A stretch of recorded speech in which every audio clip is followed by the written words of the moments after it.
ബ്രാൻകുട്ടിൻ്റെ പെരയാണിത്. നിറയെ വെള്ളം.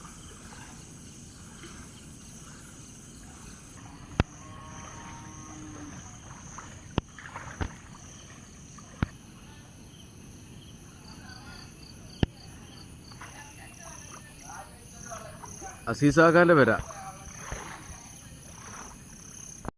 ആ വെള്ളം കയറാൻ ഞാൻ പടച്ചോനൊന്ന് വിളിക്കാണ്ട് പോകണം. അപ്പോൾ പറഞ്ഞുതരാം. വെള്ളം ഇറക്കം ഇന്നലെ ഞങ്ങൾ ആ രാത്രി അവിടെ നിന്ന് മുഴുവൻ ഒഴിപ്പിച്ചോണ്ട്. രാത്രി കടവത്തെ ഭാഗം ഉണ്ടല്ലോ,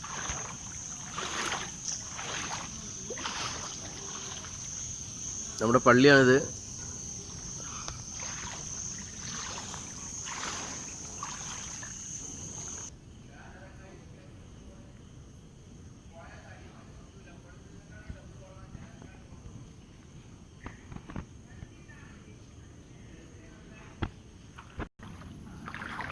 ഇപ്പം ഞാൻ പള്ളീൻ്റെ മുമ്പിലാണ് ഉള്ളത്. പള്ളീൻ്റെ മുമ്പിൽ ഇതാ മുട്ടുകാലിൻ്റെ അതുവരെ വെള്ളം നിൽക്കുന്നുണ്ട്. അതാണ് അവസ്ഥ. അപ്പോൾ പള്ളിയിലേക്ക് കയറാം.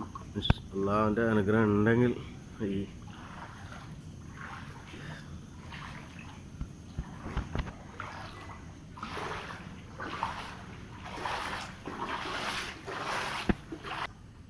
ഒതുക്കുന്ന ഭാഗങ്ങളിലൊക്കെ വെള്ളം കയറി കഴിഞ്ഞിട്ടുണ്ട്.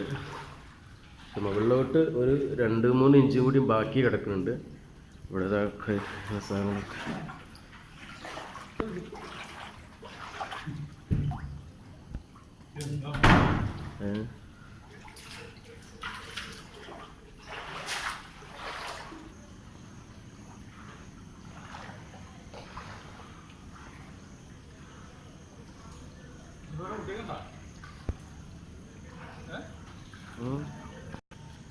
ഒരു 2-3 ഇഞ്ചും കൂടി ബാക്കിയുണ്ട്. അതും കൂടി കഴിഞ്ഞാൽ 3 ഇഞ്ച് കൂടി വെള്ളം കയറി കഴിഞ്ഞാൽ പള്ളിയിലുള്ളിൽ വേറെ കയറും.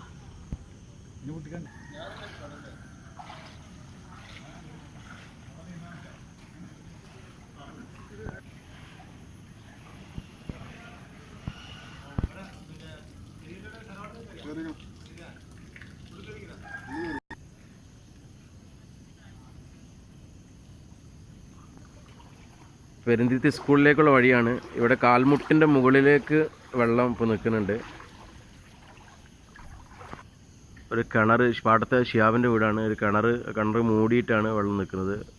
നിറയെ വെള്ളം വീടുണ്ട്. നമ്മളെ നൗഫലാക്കാൻ്റെ വീടാണ്, നജുവിൻ്റെ. ഇന്നലെ രാത്രി വീട് വെള്ളം നിറഞ്ഞിരിക്കുന്നത്. ഇന്നലെ വൈകുന്നേരത്തോടു കൂടി സിദ്ധമാഷ് ഇവിടെ നിന്ന് മാറ്റിയിരുന്നു. കാരണം വെള്ളം പിൻവശത്തൂടെ കയറുന്നുണ്ടെന്നുള്ള അഭിപ്രായം ഉണ്ടായിരുന്നു. അതോടുകൂടിയാണ് ഇവിടെ നിന്ന് ആളെ മാറ്റിയത്. എന്തായാലും നന്നായി എന്നാണ് നമ്മൾ കരുതുന്നത്.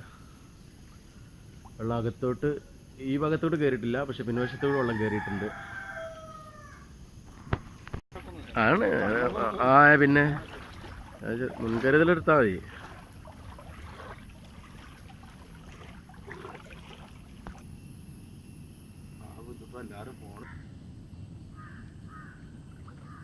നമ്മുടെ പാടം മുഴുവൻ വെള്ളമായിട്ടുണ്ട്.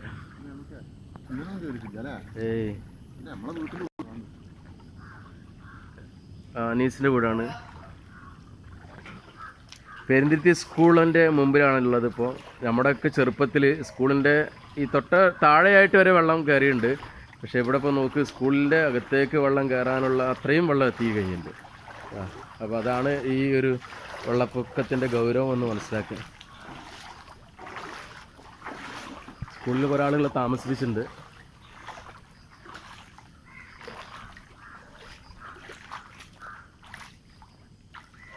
Yeah.